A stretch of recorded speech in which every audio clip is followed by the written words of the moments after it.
제가 행정 본격적으로 하시기 전에 전반적인 어떤 행정학에서 다루고 있는 내용들. 그래서 사실 전공 서적이나 뭐 다른 강의할 때는 좀 듣기 힘들 것 같아서 별도로 제가 이걸 그래 준비한 거고요. 일단 그래도 시작은 행정의 정의가 뭔지부터는 시작해야 되죠. 모든 학문의 시작은 행정의 정의죠. Public Administration이죠. 근데 보면 어떤 분들이 이렇게 하시더라고요. ICS 끝나지 않는다고. 학에 보면 정치학이나 다 ICS를 끝난 게 많잖아요. 근데 얘는 뭐 얼마 안 되죠. 길이가 이상하죠. 그리고 굳이 얘를 직역하면 공공의 관리 정도 되죠. 공공의 관리 되죠. 단어는 다 아실 테고. 근데 이 수험행정하고 가장 적합한 정의, 제가 여러 개 학자분들 정의 찾아봤어요. 찾아보니까 가장 길긴 하지만 수험행정하고 가장 풀을 잘한 게 요거요. 주어가 있고요.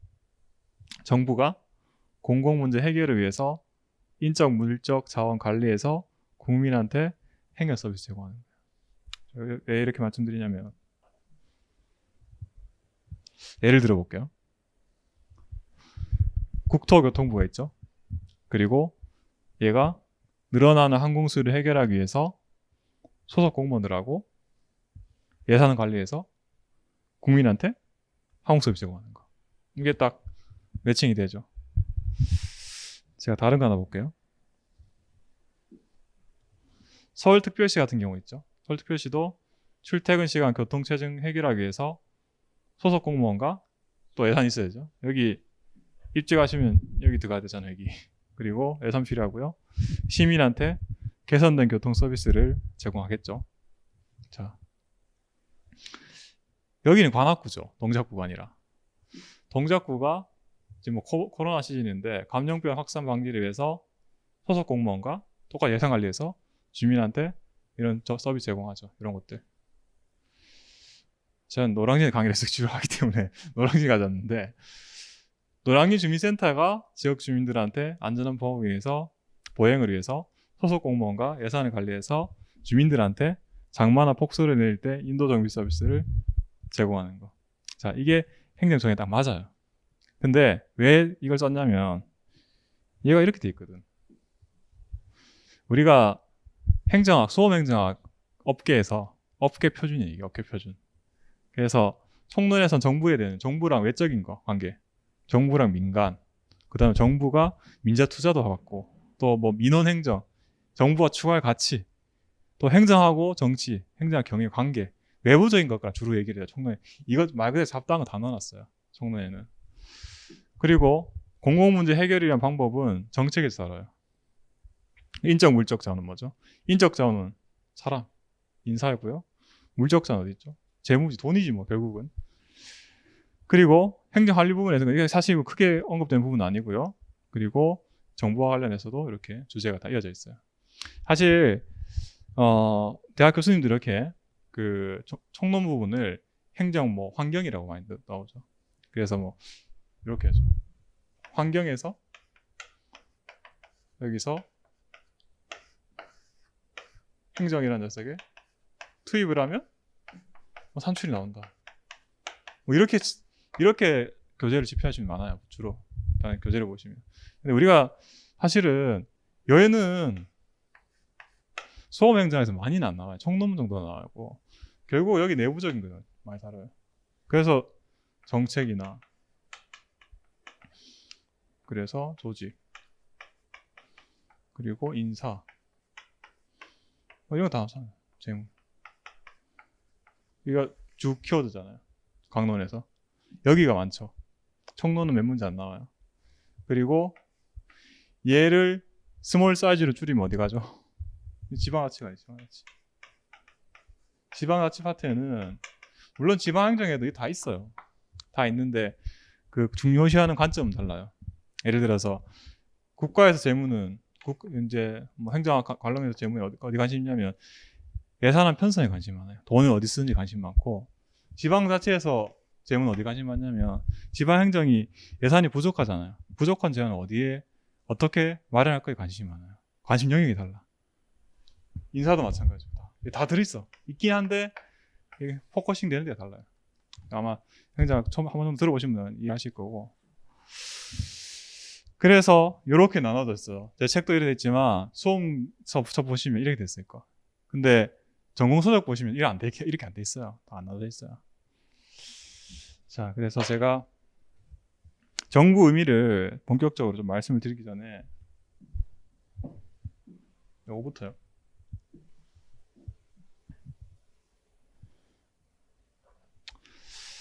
정책을 가지고 정책을 기준으로 행정학을 생각하시면 가장 쉬워요. 가장 쉬운 방법이에요. 어떤 거냐면 예를 들어서 지금 여러 가지 사회 문제 중에 미세먼지 문제를 해결하고 싶어요. 미세먼지를 해결하고 싶어요.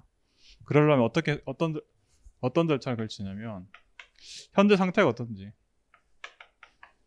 현재 상태 혹은 문제점이라고 하죠. 문제점으로부터 어떻게 정책 목표가 있겠죠.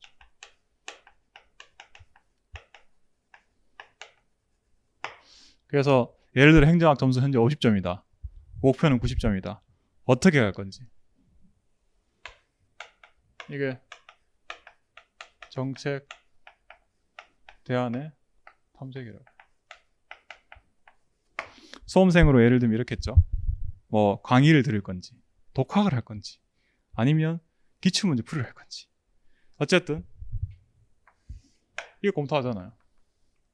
그런 다음에 제일 좋은 거 고르겠죠. 1, 2, 3, 4 쭉 여러 가지 대안이 나왔는데 이 중에서 정책 목표 달성 잘 되면 고를 거예요. 이런 거 뭐라 하죠? 정책 결정이라 하죠. 결정만 하면 끝이 나나요? 해야지 이제. 똑같아요. 계획만 세우면 끝이 나나요? 해야죠. 이게 정책 집행이라고.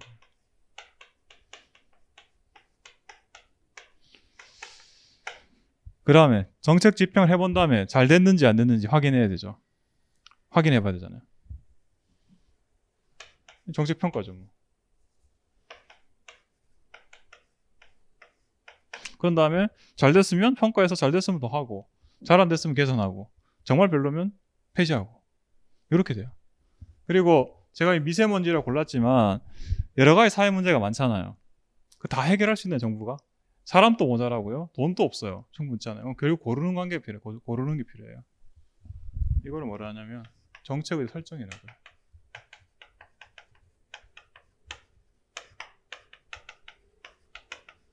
그래서 다양한 사회 문제 중에 정부가 고르는 행위가 있죠. 특히 사회적으로 중요하거나 시급하거나 그 중에 고르는 거예요. 이 관련해서 정책의 설정이었고 첫 번째 단계. 골랐죠. 문제를 골랐죠.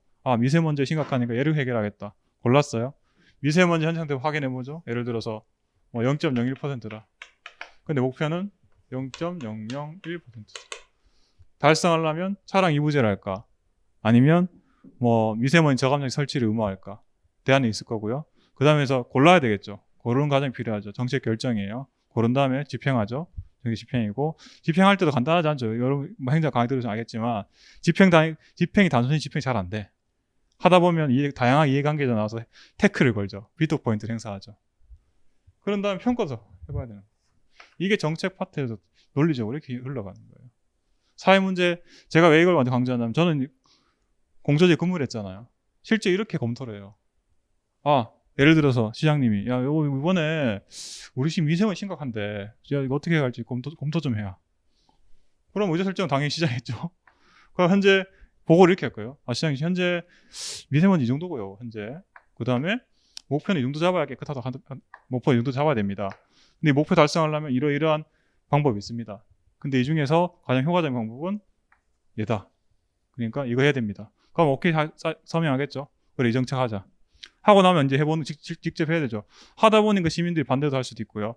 전문가들이 반대할 수도 있고, 또 다른 이해관계자 달라들어서 이야기를 할 수 있어요. 언론에서 얘기할 수도 있고. 그러면 그에 따라서 집행한 다음에 완료가 되는 거예요. 이게 실제로 근무하시게 되면 겪게 될 일들이에요. 이해되셨죠? 이게 정책 파트인데 이 모든 과정 하려면 뭐가 필요해요?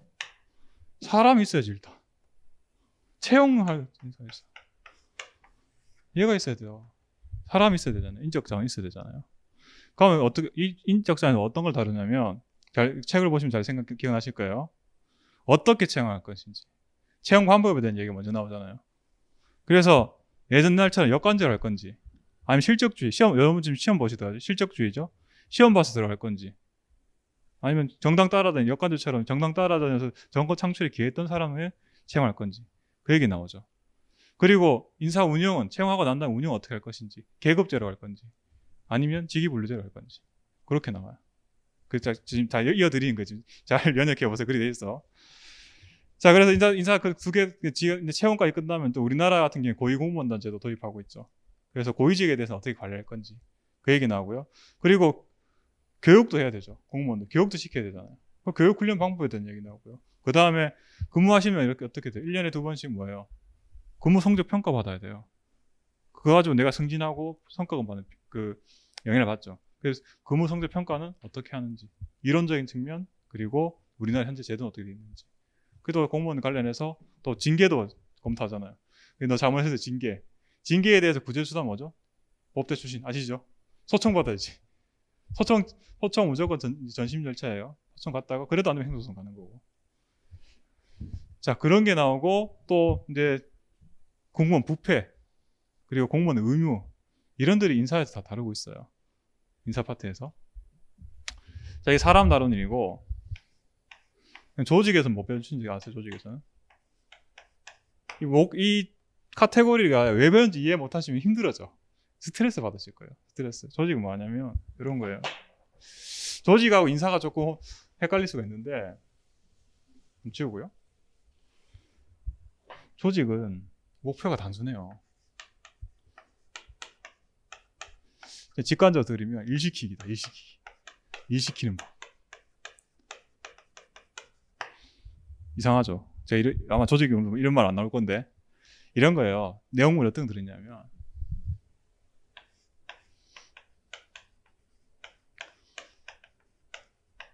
얘 나오잖아요. 동기부여.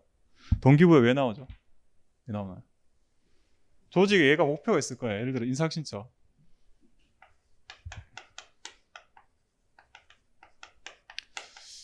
인사혁신처라는 조직의 목표는 뭘까요? 공식적 목표가. 우수 인력 채용. 직원 고용. 이런 게 목표잖아요. 여러분들 인사혁신 입직을 했어요. 근데 여러분들 목표는 주말에 쉬는 거야. 엑스런즈 인간이야. 하기 싫어하잖아요. 예를 들어서 기본적으로. 그러니까 어떻게 해요? 동기부여하는 게 그러니까 여기 개인적인 실화에 관점 이렇게 줘. 사람은 일하기 싫어요. 어떻게 일시키기에 대한 문제예요. 그래서 관리 감독하면서 성과 멈출 것인지 그리고 사람이 일하기 싫어하는 건 아니야. 일 좋아해. 그러면 관리 감독하는 게 아니라 권한 이임하고 참여시키는 거죠. 그 동기부여 방법이 다르죠. 그 과정에 따라 다른 거예요. 사람이 일하기 싫어하는 사람이 X론적 인간관이니까 관리하고 성과 멈춰야 된다. Y론적 인간관 어떻게 하죠? 위임시키고 일을 잘하게끔 환경을 만들어주면 된다는 거예요. 그래서 내용 이론, 과정 이론 해가지고 동기부여 쭉 나오잖아요. 관심 있는 거 어쨌든 그냥 이거야. 이거 일 잘 시킬 거. 동기부여 잘해가지고. 그게 포커싱 맞춰져 있잖아요. 올해 시험 나왔죠. 그 동기부여에서 내용 이론 과정에 대해서 나왔었죠. 리더십도 나왔었고요. 그리고 지금 제가 방금 리더십 말씀드렸지만 처음에 그래서 하는 게 동기부여 먼저 나와. 동기부여가 어떻게 개인의 그 조직 구성원 개인들에서 잘 굴려서 일을 잘 시킬까에 대한 관심이 거기였고 그 다음에 리더십 나오죠. 리더십 왜 나오냐면 이게 똑같아요. 리더 차원에서 조직 구성원들 일 잘 시키는 방법이에요. 안 그래요? 맞죠? 그래서 관리 감독을 그냥 위에서 참여 안 시키고 일방적으로 관리를 할 건지 아니면 참여시켜서 참여하는 리더십 될 건지. 그래서 내용 이론, 이거 동기 이론이었죠. 리더십 관련해서도 다양한 이론들이 있었죠. 상황론하고 이런 것도 있었잖아요. 행태론. 리더가 어떻게 행동하면 리더십 발휘된다. 이런 상황에서 어떤 행태를 발휘해야지 리더십 잘 발휘된다. 이런 게 얘기했었어요. 올해 기출 나왔었어요. 피들러랑 이런 학자 나왔잖아요. 관심이 이거야. 결론은 궁극적인 이유는 이거야. 리더가 잘 구슬려서 일 잘하게 하는 방법. 이거에 다 다르고요. 또 하나가 뭐 있죠? 조직 구조 차원이에요. 예를 들어 5명이 일해요. 5명이 일하는데 한 사람의 장이 있고 밑에 4사람의 직원 형태로 했을 때 이거 목표 달성이 쉬운지, 아니면 5명이 수평적으로 그냥 협력하는 형태로 조직 구성하는 게 이 목표 달성 잘하는지, 이런 거 물어보잖아요. 그래서 뭐 고전적 관료제 나오고요. 중요한 게 배부의 관료제였죠. 근데 그 관료제 나오면 항상 나오는 게 뭐죠? 관료제 비판 혹은 보안 보험때 쭉 나오잖아요. 관료제가 기본이었잖아요. 이거 다루는 거예요. 결국 목적이 이거지 뭐. 조직 목표 달성 잘하게 하는 방법. 여기 나오는 게 조직이에요. 이 정도의 어떤 뭐랄까요, 그 감이랄까요? 이거 전체 그게 있어야지 공부하시면서 그 방향을 잘 잡으실 거예요. 아니면 이게 대체 왜 하는지도 몰라. 나중에 하다 보면. 그래서 인사하고 제가 조직의 필요성에 대해서 말씀드렸고, 제일 중요한 게 재무인데, 재무가 제일 쉬워요. 연역적으로 공부하시는 거 좋아하시는 거 재무가 제일 쉬워요. 재무가 어렵다는 분은 뭐냐면 아주 그 연역의 기본이 되는 예산에 대한 개념이 부족하기 때문에 그래요. 예산에 대한 개념이 부족하기 때문에. 그러니까 어려운 개념은 아닌데 숙지가 안 돼 있어. 숙지가 안 돼 있는데 자꾸 연역해서 올라가니까 재무 파트가 어려운 거예요. 사실 재무가 제일 쉬워요. 그것만 잘 숙지를 냈으면. 이거잖아요. 예산은 뭐죠? 돈이죠. 근데 이렇게 생각하시면 힘들어. 그냥 정부 예산은 뭐냐면 1년간에 돈을 어떻게 벌지 수입하고 지출에 대한 계획이에요. 우리가 달라. 우리가 일반적으로 돈 쓰는 거 다르죠. 우리는 돈 모아놓고 쓰잖아요. 통장에다가. 미래를 대비하기 위해서. 정부는 그렇게 안 써요. 예산은 그렇게 쓰는 게 아니에요. 예산은 1월 1일부터 리셋이에요. 그냥 1년 동안 돈을 어떻게 벌어서 1년 동안 더 어떻게 쓸지에 대한 계획을 세우는 게 예산이에요. 그러다 보니까 어떻게 하죠? 제가 뭐 길게 말씀 못 드리지만 이렇게 되잖아요. 1년 전에 미리 계획을 세우죠. 이게 뭐라죠? 이게 예산의 편성이잖아요. 내년에 어떻게 돈을 벌어서 어떻게 쓸지 계획을 세우는 게 예산의 편성이고요. 그 다음에 실제로 이 계획을 세웠으니까 집행을 해야 되죠. 집행한 다음 잘 됐는지 안 됐는지 결산을 해야 되죠. 예산의 주기 3년이에요. 올해 지방채무 이게 나왔잖아요. 그대로. 이거 물어본 게 나왔어요. 그냥. 주기가 몇 년인지. 그리고 디테일하게 법상 기간 언제까지인지. 이런 거 국가재정부 아셔야 돼요. 근데 이 정도 계획은 개념이 없으면은 이걸 모르면 뒤에 각종 예산의 원칙과 예상에 대해서 아무런 대화가 안 돼. 우리는 대화가 안 되는 이제 그쪽하고는. 이게 정확하게 개념이 서 계셔야 돼요. 이건 다 말씀드릴 거고. 예산이 돈이라 했지만 사실 예산이란 건 뭐냐면 사업이에요. 실무적으로는.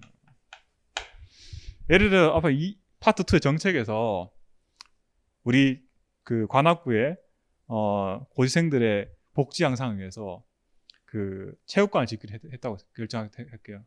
돈이 없으면 되나요 그게? 결정만 해서 관악구청장 그렇지 도서관 찍겠습니다 공약했어. 돈이 없어. 할 수 있나요? 못하지 그냥. 그래서 그 공약을 없다는 뜻으로 비었다는 공약이라는 얘기를 하죠. 그게 특히 얘 때문에 그래. 항상 그래. 얘가 문제야. 예산도 없는데 계획만 그럴싸하게 다 잡아놓는 거야.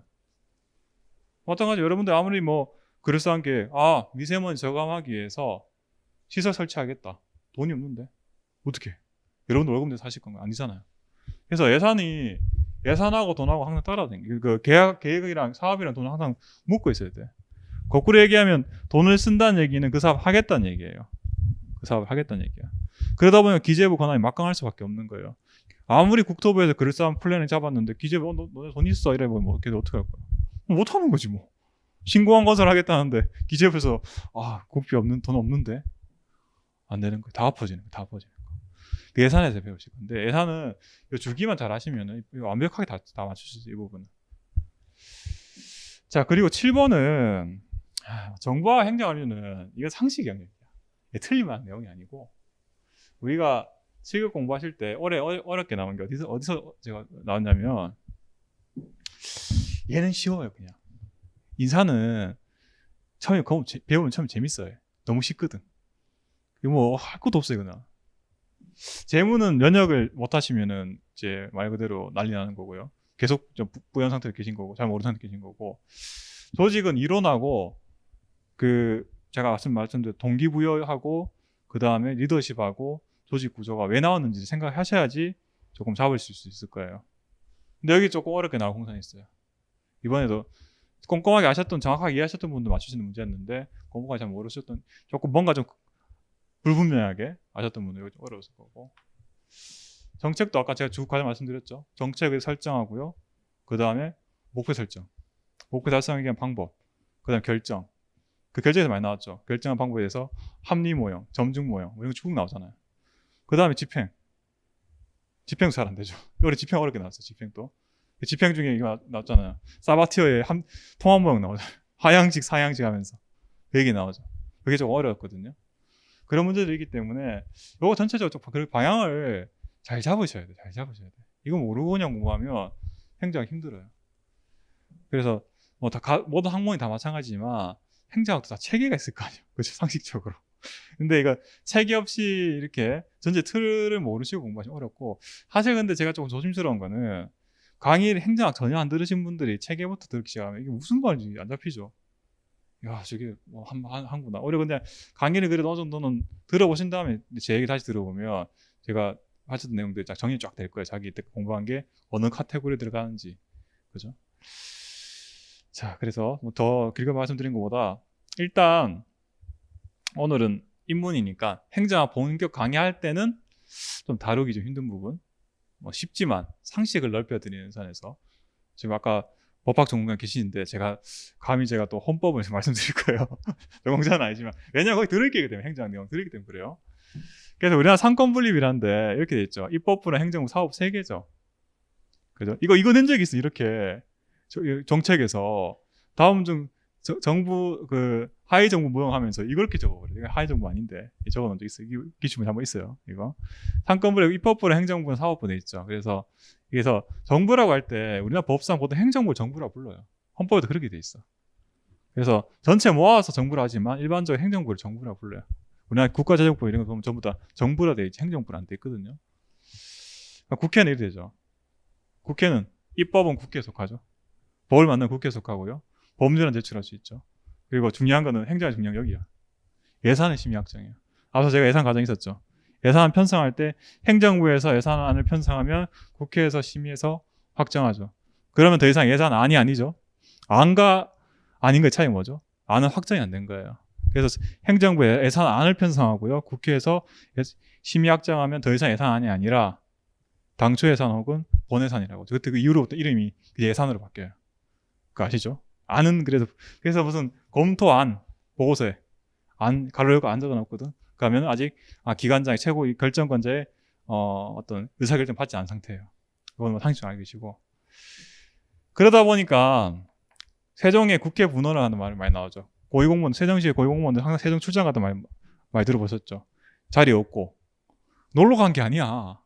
자기 부처 소관 상임위에 예산 심의 때문에 예산 자체가 있잖아요. 예산은 그 사업을 하겠다는 얘기잖아요.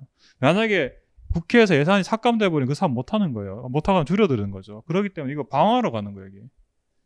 고위공무원들이 소속기관 법률도 제출할 수 있잖아요. 법률을 했을 때 행정학에서 이런 거예요. 어떤 행위를 결정하는 거잖아요, 다. 예를 들어 여러분들한테 보조금을 주기로 했다 하고 싶어요. 그럼 법률이 있어야 돼. 법률에 예를 들어서 신림동에 있는 수험생들한테 매월 10만 원씩 지급할 수 있다. 그럼 법률 개정을 해야지. 자, 소관 법률이 있죠. 얘기들도 다 소관 법률이 있어요. 예를 들어 행안부 같은 경우에는 뭐 정부조직법 이런 것들이 자기 주무법이고, 물론 국회에서 다 해줘야 되죠. 재개정을 해줘야 되죠. 근데 설명을 하러 가야 돼. 우리 이런 거 필요합니다. 자, 이거 다 아시죠? 지금 뭐 이거 모르실 분도 계실 것 같아서. 임기 몇 년이죠? 국회의원들 4년이죠. 총선이라고요. 현재 의원수 300명이에요. 그리고 상임위원 몇 개냐? 17개 있어요. 상임위원 왜 만들어놨죠? 폼 잡으려고? 아니죠. 이거죠. 300명이, 저도 위원회 같은 근무를 했지만 300명이 같이 토론이 안 돼. 한 건 가지고 하겠어요? 못하지. 그러니까 17개로 나눠놨어요. 전문적으로. 그래서 그 상임위원회에서는 안건에 대해서 디테일하게 다룰 수가 있어요. 예산에서 본회의 가서는 잘 안 돼. 300명에서 무슨 찬반밖에 안 되지. 그래서 각 상임위원회에서 다 미리 검토를 다 해요. 디테일하게. 그리고 이제 예산 과정에서는 예산 결산 특별위원회가 있죠. 여기서 이제 ABC가 끝나고 나면 이제 애기를 보내게 되는 거죠. 이렇게 돼 있죠, 구조가. 이거 모르시면 그래서 이제 행정학 공부하실 때 이 개념 모르시면 곤란하죠. 나오잖아요, 한 번씩. 그래서 이렇게 17개가 있어요. 17개 현재. 뭐 개수까지 알 필요 없으시지만. 그래서 국회 운영, 법제, 사법, 교육위원회. 그래서 각 소관 부처들이 다 있죠. 여기 해당하는 다 다르게 돼. 예산이나 뭐 인사나 다 하게 돼 있어요. 관련돼서. 특별위원회 있었죠. 예결이 있었죠. 우리 관심 있는 게 예결밖에 없어. 예결이 행정학에서. 나머지 뭐 윤리특별위원회, 인사 이거 관심 있죠. 얘도 나오잖아. 청문회 할 때. 인사청문회 관련된 문제가 가끔 나와요. 가끔. 그래서 이제 인사청문회 특별위원회 대상인지 아니면 상임위 대상인지 그 구분하는 것도 있었어요. 그래서 국회 같은 게 입법권 가지고 있죠. 입법권. 그래서 사회적 결정을 하죠. 헌법은 국민투표해야 되죠. 맞나요? 맞죠? 그죠? 쉽지 않아. 그리고 지방자치법 같은 경우에도 이제 법률에서는 이제 국회에서 할 수 있죠. 조정할 수 있죠. 그리고 시행령에는 행정부에서 이제 다 결정할 수 있는 사항들이죠. 이렇게 보시면 되죠. 구조가. 제가 넘어가고요. 그 다음 두 번째. 이제 헌법이 나오는 거죠. 헌법. 제 사장이잖아요. 사장. 정부 나오죠. 행정권은 대통령 수반은 정부에 속하고요. 필요한 상황에 대해서 대통령은 발의할 수 있죠. 돼 있고요. 그 다음 임기 몇 년이죠? 다 아시죠? 5년이죠. 각 모르시면 생각보다 이거 모르는 분 많아요. 이제 막 수험 준비하시는 20대 초반이다. 생각보다 선거 한 번밖에 안 해서 몰라. 그 비서실 돼 있죠. 청와대 비서실들이 이렇게 다 있어요. 그래서 이제 아마 청와대 비서실 나오면 항상 나오죠. 무슨 수석이 뭐 이렇게 얘기를 했다. 그래서 행정부 같은 경우에는 국무총리와 국무위원들인데 국무위원들은 주로 각부 장관들이 국무위원들이 되고요. 대신에 국무회의에 참석할 수 있는 사람이 또 있어요. 누가 있냐면 서울시장이 돼요. 서울시장. 국무위원은 아닌데 참석할 수 있어요. 왜 될까요? 장관급이야. 유일하게. 단체장 중에. 유일하게 서울시장만 장관급이에요. 국무회의 하는 이유가 뭘까요? 왜 하나? 이거죠. 예를 들어서 한 부처에 관련된 업무가 아닌 경우가 많아요. 코로나 같은 거 부처 하나에 관련되나요? 아니지. 여러 부처에 다 관련돼 있잖아요. 그래서 보건복지부 관련돼 있을 테고요. 기재부 관련돼 있을 거고요. 뭐 중소 상공인들 지원은 중소벤처기업 관련돼 있을 거고요. 그러면 그 업무에 대해 전체 조정을 했잖아요. 예를 들어서 복지부에서 재난지원금 1,000만 원씩 주기로 했다 이랬는데 기재부에서 협의가 안 됐어요. 예를 들어. 곤란하죠. 그래서 대통령이 국무위의 위원장이죠. 그래서 전체 조율하는 국가 전체의 상황 조율하기 위해서 국무회의를 만들어 놓은 거예요. 이거 하기 전에 뭐또 뭐예요? 차관해야지. 어떻게 보면 차관도 고위직이지만 여기에 얘랑 비교하면 실무진이야. 차관회의 누가 주재요 주로? 국무조정실장이에요. 국무조정실장은 타이틀은 실장이면 장관급이에요. 그 행정학 공부 아셔야 돼요. 왜 장관급 만들어놨겠어요? 차관들 각 부처 차관들에게 업무 자기 중심에 조율하려면 자기 직급 높아야 돼. 그렇기 때문에 국무조정실장은 보통은 중앙조실장 1급 상당히 있고 고위공무원 각급인데 국무조정실장은 장관급이어야 돼 무려.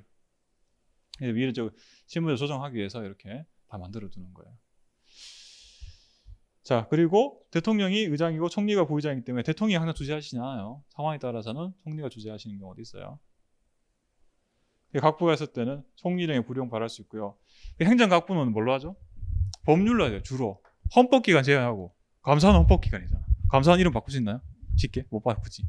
감사부 이렇게 예를 들어서 그거 하려면은 개헌해야 돼요. 근데 행안부는 자주 바뀌었죠. 제가 처음 들어갈 때 행정안전부였다가 그 다음에 안전행정부였다가 다시 행정안전부였다가 행정자치부 갔다가 지금 행정안전부 다시 돌아왔죠. 계속 바뀌어. 왜 쉽게 바뀌냐면 얘는 정부조직법을 바꾸면 돼요. 법률을 바꾸면 돼. 근데 헌법기관들은 쉽게 못 바꿔요. 헌법기관들은. 있죠. 감사원. 감사원은 행정부에 소속하긴 하지만 무려 헌법기관이에요. 헌법기관. 감사원장은 예우가 어떻게 되죠? 부총리급이에요.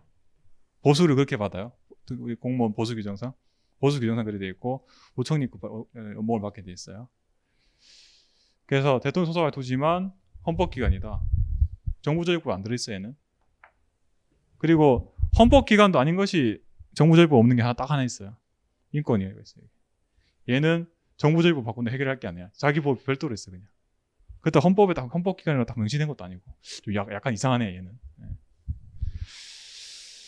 자, 나머지 기관들은 다 바꿀 수가 있어요. 다 바꿀 수가 있어요. 정부조직법만 바꾸면. 물어보죠. 최근에 우리 보건복지부 같은 경우에는 지금 잘렸는데 질병관리청 승격했잖아요. 그런 건 조직법 지역적으로 나올 수도 있어요. 그래서 여러분들 조직 공부하실 때 참고하시고. 정부 부처는 어디 있죠? 제가 여기 근무했어요. 참고로 여기도 잠깐 근무했었어요. 1년 정도. 강화문 앞에 있잖아요.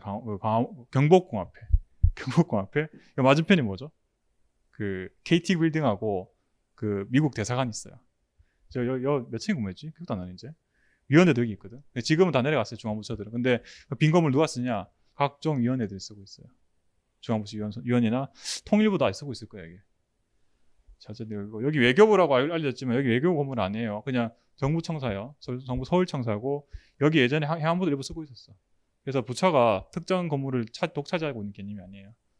그래서 정부 서울청사를 했잖아요. 제가 행안부 건물이라고 안 하고. 여기는 세종청사예요. 세종청사 가면 어떻게 됐냐면 구역만 나왔어요. 여기는 산업부, 여기는 기재부 이런 식으로 여기 막 이렇게 하나씩 붙어 있어요. 다 이어져 있어요. 여기 가보면 옥상에는 지금도 보이시겠지만 정원이에요. 전부 다.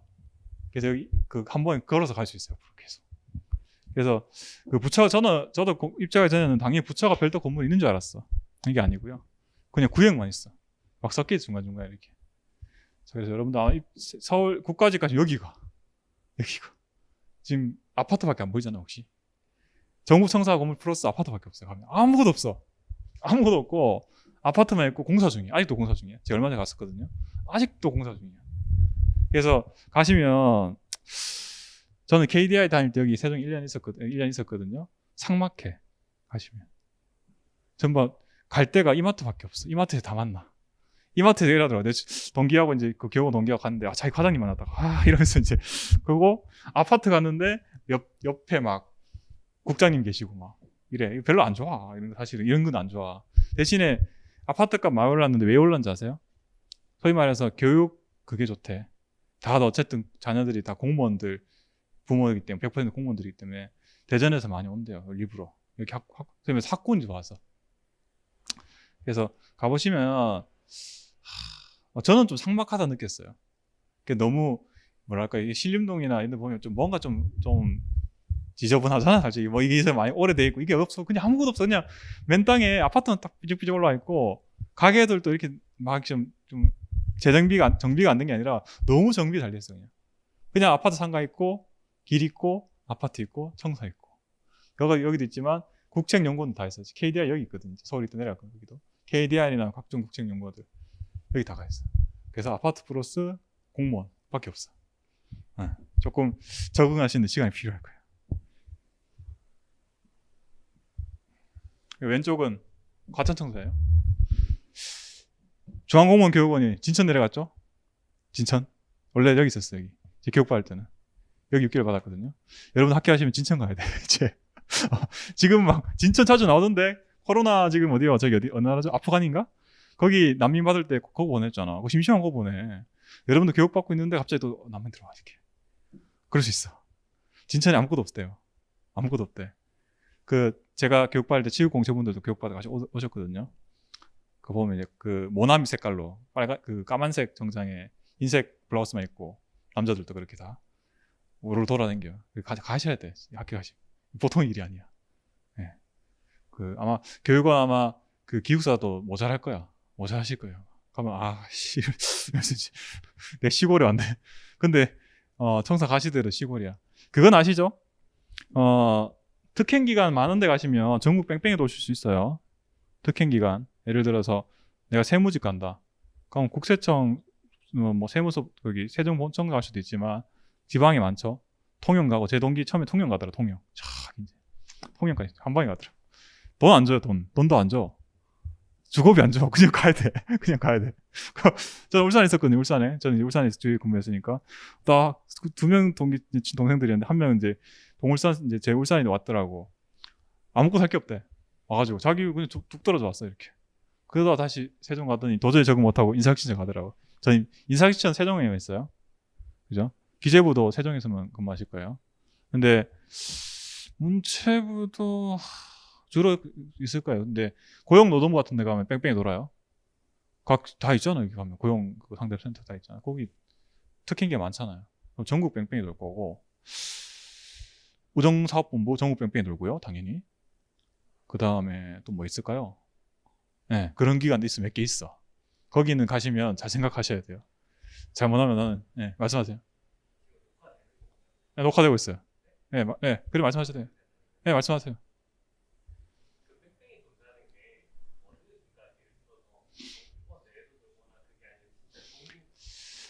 그 정확히 말씀드릴게요. 보통 같은 직급 내에서는 그 권역 안에 돌아요. 같은 직급 안에. 근데 승진했다. 내가 특히 7급에 한 6급 승진했다 하면 이제 저리 멀리 갈 수가 있어. 특히 이제 고위직 됐다. 더욱더 돌 거야. 보통 보시면 아실 거예요. 고위직끼리는 돌 수 있는 자리가 정해져 있잖아요. 예를 들어서 내가 고위공무원도 나급이야. 그러면 나급 정도 되면 본청 아니면은 그 권역의 그 기관 수장이잖아요.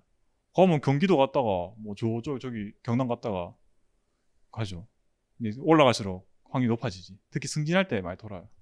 내 마음대로 안 돼. 그게 내 맘대로 안 돼. 우정사업본부 같다, 예를 들어서. 7급인 6급 승진했다. 갑자기 거제도 간 수가 있다니까. 집이 경기도인데. 그 정도까지 설마 못 내겠어요? 좀 멀리 가던데. 그 기관 사장이들은 달라요. 근데 그 기간이 있는 데는 좀 신중하게 판단하셔야 돼요. 세종시에만 있는 기관은 세종시에만 있는데. 근데 또 반드시 한 군데만 있는 게 좋진 않아요. 너무 답답하실 거예요. 기재부 같은 경우에 지금 힘들어. 거만 있어, 그냥. 그러면 이제 또 지금 여기 오신 분들 나이대 좀 있으시니까 그러면 너 욕심 나거든. 빨리 승진해야 될 것 같거든. 그러면 이제 허리가 굽고 이제 탈모가 시작되실 거예요. 안타까워. 앉아갖고 그렇게 사무실에 갇혀갖고 과장님 샤우팅을 들으면서 이제 그렇게 되실 거예요. 그렇기 때문에 장단점이 있어요.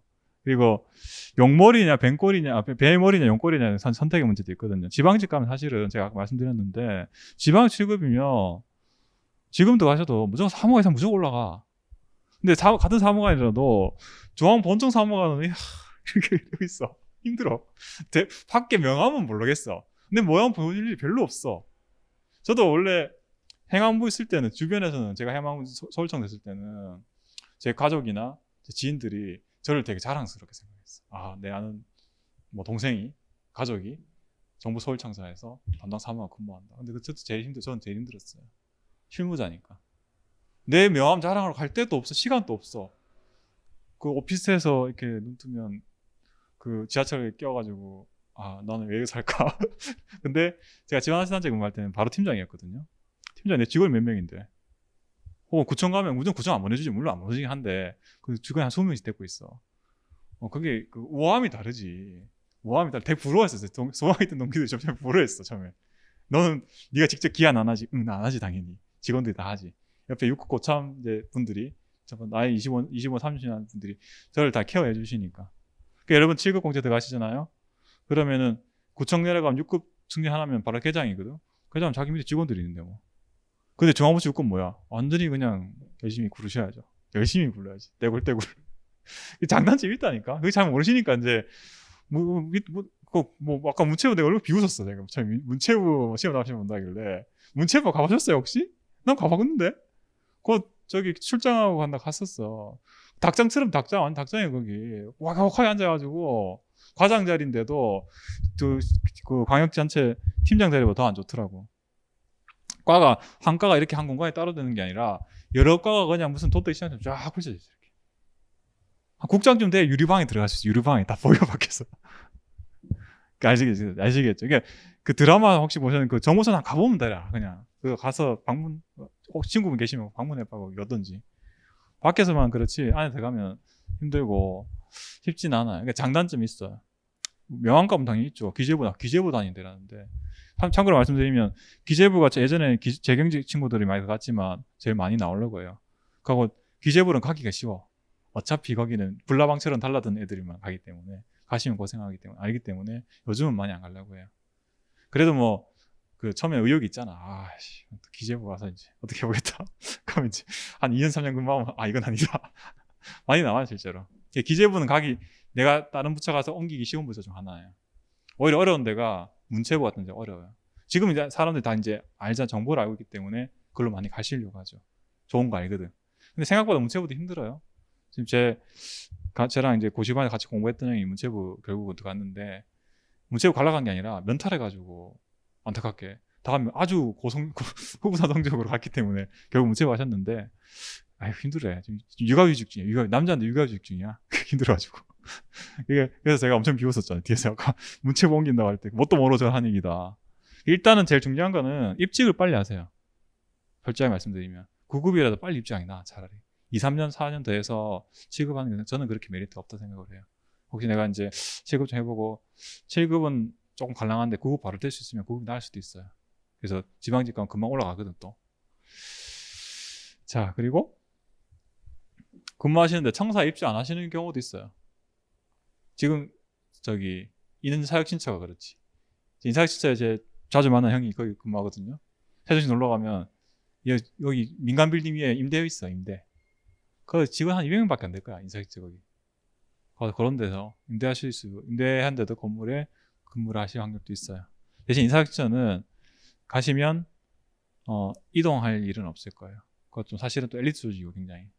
그래서 거기서 가만히 그냥 붙박이처럼 거기만 왔다 갔다 하는 거야. 죽을 때까지. 퇴직할 때, 죽으면 안 되지. 퇴직할 때까지.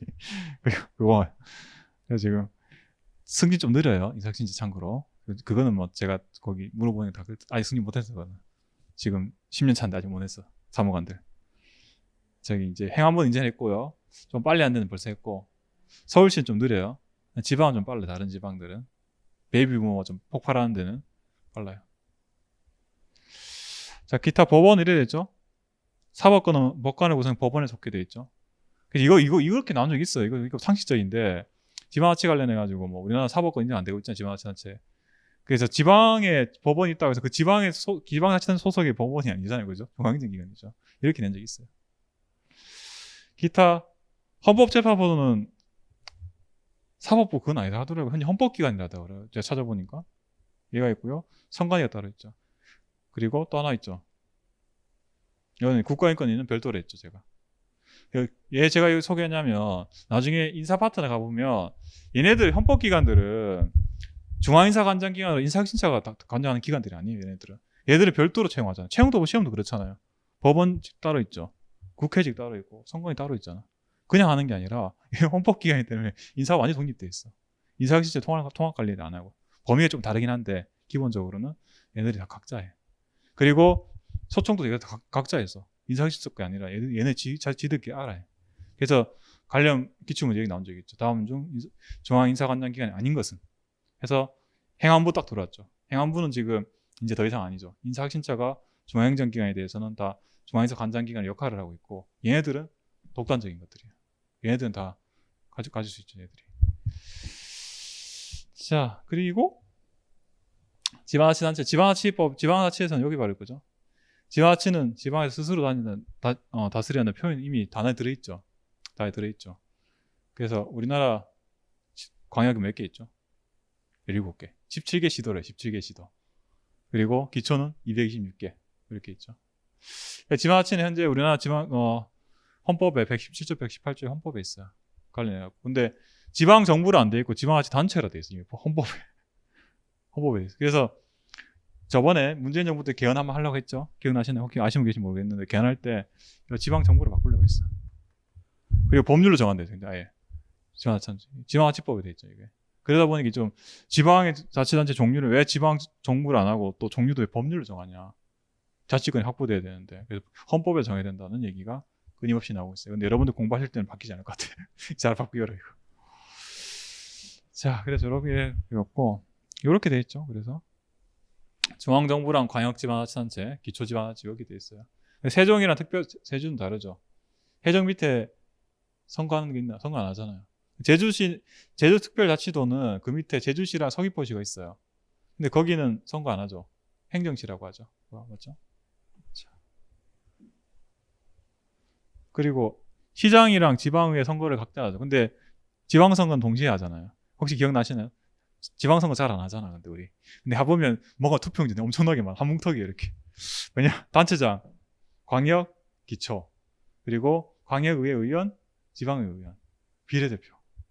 엄청 많아, 표가. 그래서 저도 기억이 안 나. 누가 누군지 모르겠어. 단체장 말고는 우리 내가 사는 광역구역의 지방의회 의원 누군지 잘 모르죠. 그래서 둘 다 임기 4년 동일하기 때문에 동의선거 가능하고요. 그리고 중앙정부 차원에서는 국회와 대통령 관계처럼 기관 대립형이죠. 근데 또 독특한 게 하나 있어요. 우리나라는 교육감 선거 다 별도로 해. 이게 되게 이상한 거죠. 중앙정부 따지면 교육부 장관을 선거를 뽑는 건 똑같은 거야. 그렇잖아요. 근데 우리는 교육 자체가 별도로 해놔가지고 교육감은 별도 선출하지만 기초 단위를 뽑는 게 아니라 시도별로 17명 있어요. 17개 시도에 교육감 선거들 하죠. 지방자치 파트랑 관련된 내용들이죠. 그래서 이게 이해가 잘 안 되실 거예요. 교육의회가 있나요? 왜 교육의회를 말하냐면 예를 들어서 동작구청장 선출한 다음에 기관 대립형이잖아요. 동작구 의회가 있잖아. 기관 대립형. 그러면 수장이 교육관을 뽑았으니까 그에 대응되는 의회가 있어야 되지 않냐. 이 문제 있나요? 없어. 근데 있었어 예전에. 한 번 타겠어 선거. 교육이 있었어 한 번. 교육이요. 의회는. 근데 지금 어떻게 됐냐면 시도 의회 의원들이 그 역할을 병행을 해요. 과거에는 아예 선거 자체를 따로 했어요. 여기. 딱 한 번 했거든요. 이거 나왔어요 예전에. 근데 아직도 살아있는 데가 있어요. 아직도 하는 데가 있어요. 이 선거를. 제주도에서는 아직도 하고 있어요. 왜냐하면 제주특별자치도 같은 경우에는 특별법이잖아요. 특별법 때문에 이 교육의원을 따로 선출해요. 따로 선출. 지방의회 그 선거가 아니고. 지방의회 의원이라면 맞긴 맞죠. 근데 역할 선출자 따로 한다고. 교육감에 대응되는 교육의원. 자, 이것도 지방자치 공부하실 때는 좀 알고 계셔야 돼요. 다 배우실 내용이지만. 그래서 이렇게 서울시 조직도고 보면 서울시장은 여기 있고 요즘 좀 문제되는 게 뭐냐면 여기 하나 더 늘었어. 여기 지금 예전 건데 지금 뭐 자치경찰제 도입됐죠. 자치경찰위원회 들어왔어요. 위원회가. 그래서 올해 지방자치론에서 자치경찰제 관련해서 법률을 디테일하게 물어봤어요. 제가 계속 강의 때 다 말씀드린 내용이 한데 그거 다 물어봤어요. 이런 것들을 여러분들 공부 다 하셔야 될 부분이고 마지막 슬라이드예요. 보시면 여기 있어. 의회인데 서울시 의회 조직도예요. 여기 있어. 교육위원회. 그래서 기존의 지방의회 의원들이 그 역할을 대신하고 있다고 제가 말씀드리려고 가져온 거예요. 제가 뭐 전반적으로 행정학을 하시기 전에 상식적으로 알아두면 좋은 내용들만 좀 말씀드렸어요. 본 강의 때는 이런 건 없어요. 이런 거 없이 그냥 교재학 공부하실 거고 이 정도 알아두시고만 뭐 공부하시는데 방향 잡는 데는 도움이 되실 거예요. 네, 수고하셨습니다.